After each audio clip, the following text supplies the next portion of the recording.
क्या होता अगर इटाची कभी भी नहीं मरता? क्या सास्के की कैरेक्टर डेवलपमेंट अलग होती? क्या फोर्थ ग्रेट निंजा वॉर में कोई बदलाव आता? और क्या नारुतो की पूरी स्टोरी चेंज हो जाती? इन सब क्वेश्चंस के जवाब मिलेंगे इस वीडियो में, तो वीडियो को एंड तक जरूर देखना। अब बिना टाइम वेस्ट किए चलो शुरू करते हैं। तो मान लेते हैं इस टाइमलाइन में इटाची को कोई इलनेस नहीं है, बाकी सब कुछ नारुतो के ओरिजिनल स्टोरी जैसा होता है। लेकिन इटाची वर्सेस सास्के फाइट में एक सॉलिड ट्विस्ट आता है। इटाची अपने फुल पावर पे सास्के को हरा देता है, लेकिन उसे मारता नहीं, बस अनकॉन्शियस करके एक सेफ जगह ले जाता है। वहाँ वो सास्के को पूरा सच बताता है, उचिया मैसेकर का रीजन, लीफ और उचिया के बीच का टेंशन, सब कुछ। सास्के पहले शॉक होता है, लेकिन थोड़ी देर बाद सच एक्सेप्ट कर लेता है। फिर वो इटाची से पूछता है, फिर मुझसे फाइट क्यों की?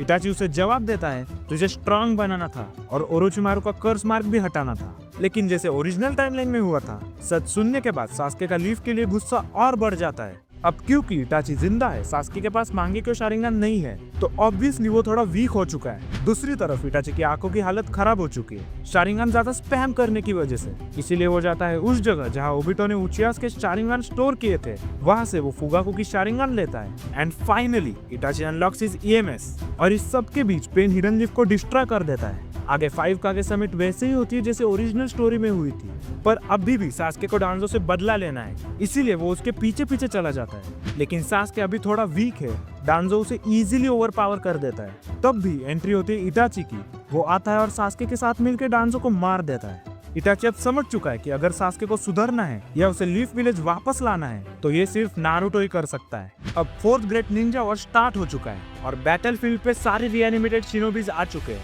बट इस बार इटाची जिंदा है। इटाची और सास्के मिलके काबुतो के पास जाते हैं, उसे हरा के एडो तेंसे जुत्सु को अंडू करवाते हैं। अब सास्के के मन में फिर से वही कंफ्यूजन है, विलेज क्या होता है, क्लैन का मतलब क्या है। इसीलिए वो ओरोचिमारू को वापस लाता है और उसके थ्रू 4 होकागेस को भी रीएनिमेट करता है। आंसर्स मिलने के बाद सब मिलके बैटलफील्ड की तरफ निकलते हैं। शुरुआत में लोग इटाची पे डाउट करते हैं, लेकिन जैसे ही उन्हें पता चलता है कि उसने रीएनिमेशन जुत्सु बंद करवाया, सब उसे रिस्पेक्ट करने लगते हैं। इटाची बिना इलनेस और ईएमएस के इतना स्ट्रांग है कि ओबिटो या मदारा दोनों में से किसी एक को अकेले ही हैंडल कर सकता है।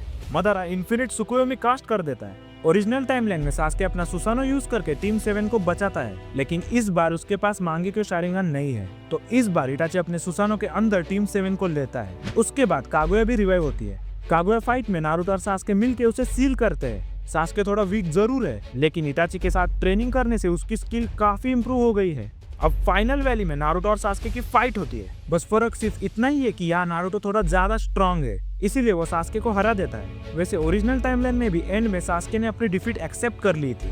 फिर दोनों मिलकर इन्फिनिट सुकुयोमी को अंडू करते हैं और finally fourth great Ninja war खत्म होता है। वॉर के बाद सास्के अपने अटोनमेंट जर्नी पर निकल जाता है और इटाची अब उसका मिशन है उचिया क्लैन को रिस्टोर करना और हिडन लीफ को प्रोटेक्ट करना। उसका नाम ब्लैक लिस्ट से भी हटाया जाता है और फाइनली इटाची को वो इज्जत मिलती है जो वो हमेशा डिजर्व करता था।